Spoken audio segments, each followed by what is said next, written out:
Nazdar lidi, já vás zdravím u nového videa, tentokrát to nejsem sám, mám tu našeho pejska. Kuk. Tak. Pardon. No, dneska se to bude pro změnu týkat 3D tisku. No, zrovna mi tak nový tisk, jo, je to vlastně taková svorka napájení, jo, že si tam vlastně sevřete kablíky, které chcete připájet k sobě, jo, sevřete ho vlastně tady mezi sebe a v pohodě si to připájíte. No, jinak jste si určitě všimli, že na mý 3D tiskárně proběhl menší upgrade, takže týká se to vlastně tady šuplíčku, jo, tady bod tohodle krytu toho šuplíku vlastně i s celou tou konzolou, jo, pak jsou to takové detaily, jako třeba tady tyhle ty krasavice, jo, plus držák senzoru filamentu na nižší pozici, než je vlastně tady nahoře, osvětlení, které funguje vlastně jakoby na dálkové ovládání díky tomuhle snímači. Je to teda ledkové osvícení na 3 barvy, respektive na 4, ale fungují už bohužel jenom 3. Dále tady máme držák nebuli a co je nejlepší, teda za mě teda aspoň, takovýhle vyfíkaný dvířka. Jo, když prostě chcete si zavřít displej, nebo aspoň ať to vypadá hezky, jo, tak si jednoduše ten displej takhle zakloníte, zakryjete ho, položíte si tužku a hotovka. Pardon. Dál bych vám chtěl ukázat jednu věc. Tohleto žlutý, jo, ten jakoby upgrade, jo, a tenhle ten starší držák, ta starší verze držáku neboli, jo, to je tištěný všechno z PLAčka, ale je to PLAčko od firmy Devil Design, ale už se nedočtete skoro nikde, jo, u žádného prodejce tohohle filamentu, jaký tam mají být teploty, jo, takže po hodinách hledání na internetu jsem teda našel, jo, že teploty na jakž takž normální tisk, i když toto teda nevím, jo, jestli se dá považovat za normální tisk, ale asi jo. No, jako ta nebula už to byla přichycená, jo, proto jsou tam nějaký takový ty drážky, ale toto, ty vrstvy, to je všechno při tisku, jo, to je ten Devil Design. A když si vezmu třeba od normálně realitáků, ten jejich filament, to je taky obyčejný PLAčko, a tady prostě až takový stopy v těch vrstvách nevidím. Jako nevím, jako jestli to vidíte vy. Já tady vidím akorát tady jednu rýhu a to bude asi nějaká chybka. Ale jinak jako takový šílený vrstvení, jak je tady, prostě u toho kryaliťáckého filamentu nevidím nikde. Jo, tady je to všechno krásně hladký. Jo, když si přejedu tady palcem, tak jako nějak ty vrstvy cítím, jo, jako tím palcem. Ale tady je dokonce i vidím, jo.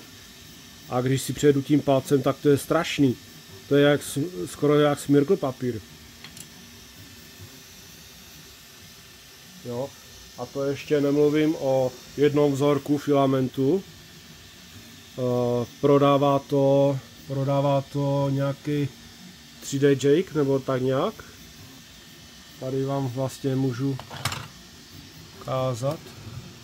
Je to Eco PLA. A na tyhle ty teploty, co jsou tam uvedeny, jo, vám můžu říct, že takhle, jo, to vypadá na pohled hezky, jo, až na to, že při tisku, jo, na ty nastavené teploty, co máte vlastně tady napsaný, jo, tak to je něco neskutečného. Furt pořád vám z té trysky odpadává nějaký smetí, nějaký bordel a ve finále vám to udělá prostě takovýhle kakanec. To je něco strašného.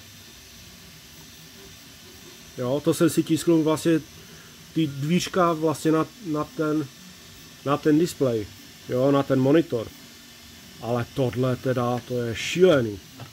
Jo, ten kakanec vlastně, to se vám ukáže vlastně do celých těch dvířek.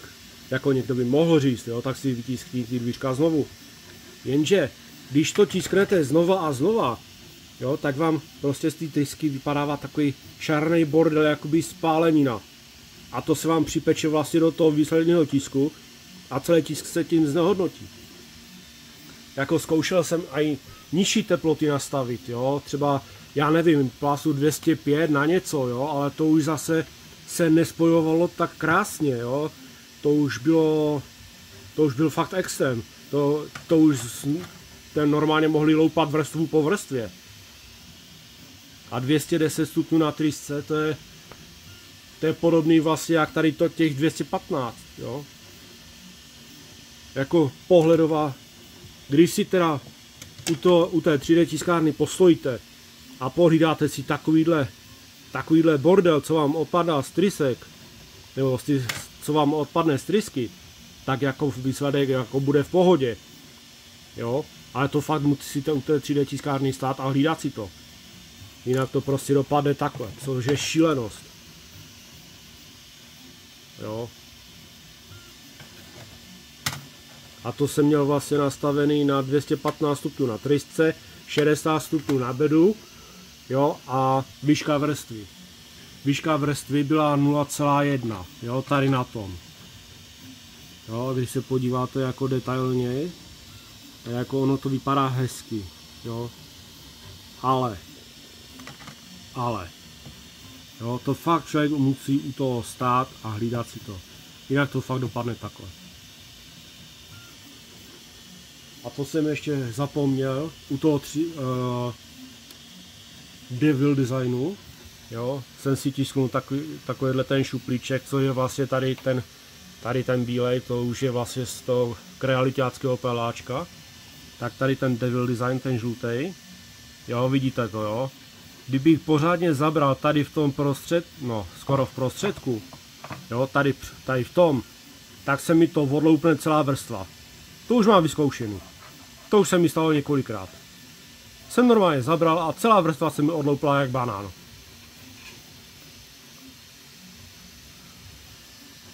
Jo, ale laborovat pořád s teplotama na každý filament zvlášť, to se mi fakt jako nechce. To jako zůstanu radši u těch realitáků, těch filamentů, kde mám 100% jistotu. Asi na mě něco leze. To radši zůstanu u těch realitáků. Jako mají to sice o něco dražší jako ty filamenty, ale zase tam je ta spolehlivost. Jo, tady mi to jede už skoro, když se podíváme, tady mi to jede už skoro nějakých 3 hodiny 11 minut, jo, 4 hodiny dokonce. A bez toho, abych si to musel hlídat, jo, jestli je tam nějaká chyba v tisku nebo není. Jo, tady když se podívám, jo, tak je to absolutně v pohodě. Všechny vrstvy naprosto v pořádku. Ale ten Devil design, to je teda něco. To vám řeknu.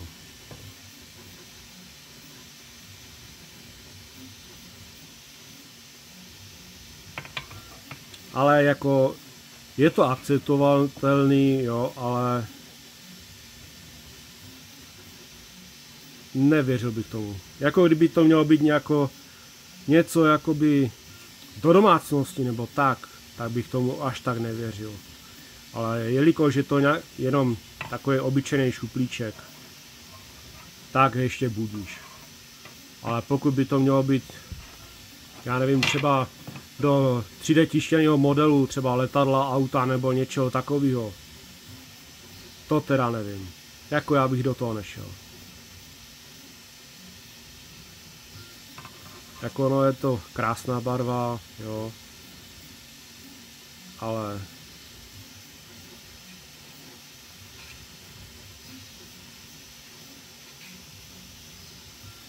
jo, a tady je to vidět. Jo, když si podíváte pořádně, když to teda dobře nasměruju, vidíte tu rýhu? To je přesně to, o čem jsem mluvil, že kdybych pořádně zabral, tak odloupnu tu celou vrstvu.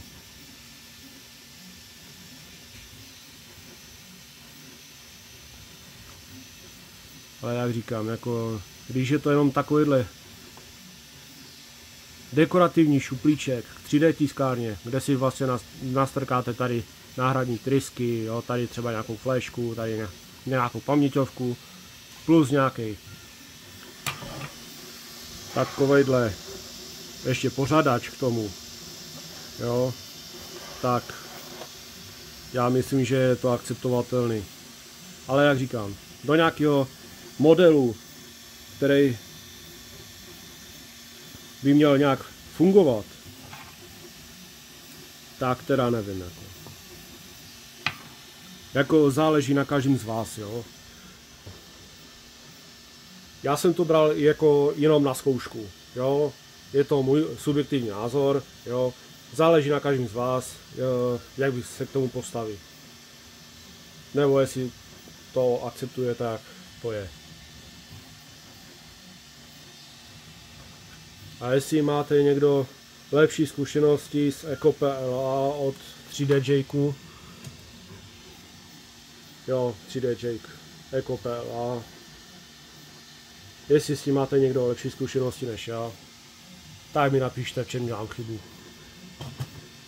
Jako těch teplot jsem vyzkoušel několik, jo, a buď to se loupaly vrstvy jedna po druhé, nebo se tam zapekly takovýhle ty kakance. Nevím, co dělám špatně, ale podle mě je to prostě tím peláčkem. Jo, i když jsem prostě dával na bedu vyšší teploty pro lepší přilnavost, a i 3D lak jsem použil, jo, tak jako přilnavost byla dobrá, jako tam problém nebyl. Ale ty vrstvy, jo, když byla větší teplota na trysce, tak to dělalo ty kakance, zapíkalo se to prostě do toho tisku, nebylo to hezký. Když jsem teplotu snížil na trysce na těch 205-210, tak už se zase loupaly ty vrstvy. Nevím. A tak to už je na každém z vás, kdo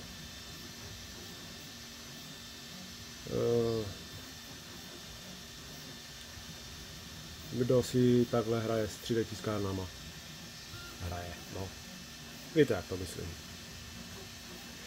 No, nicméně, ještě jsem si vyrobil takovýhle pěkný, použitelný krabičky. Jo, vidíte to, jo? Jak to krásně chodí. Teď se mi to mohlo. Jak to krásně chodí, jo? Tyhle ty dvě, to je všechno krealitácký PLAčko. Jo? A kdybych měl ukázat PLAčko Devil Design, ten žlutý, a to růžový nebo fialový, asi spíš růžový bych řekl, to je nějaký 3D Power, jo, a to máte sakra co dělat, ať to otevřete, na tož tak zavřít, jo, to je něco strašného, a přitom je to ten samý model, ty samé prakticky teploty, jo, až na to, že ten Devil Design se musí na trysce nastavit na 230, bed na 60 po celou dobu tisku, jo, a ten 3D Power, ten klasický jak PLAčko, 220 na trysce a 50 na bedu, jo, tam to šlo jako dobře, jo, a i když se podíváte na ty vrstvy, jo, tak docela v pohodě jako vrstvičky. Jo, na to, že to má vlastně kolik, 5-6 vrstev, aby to vůbec jako chodilo, tak prostě to drhne, to nejde úplně vůbec krásně, jo. Drhne to jak blázen. A je to ten samý model, co vlastně tyhle ty dvě.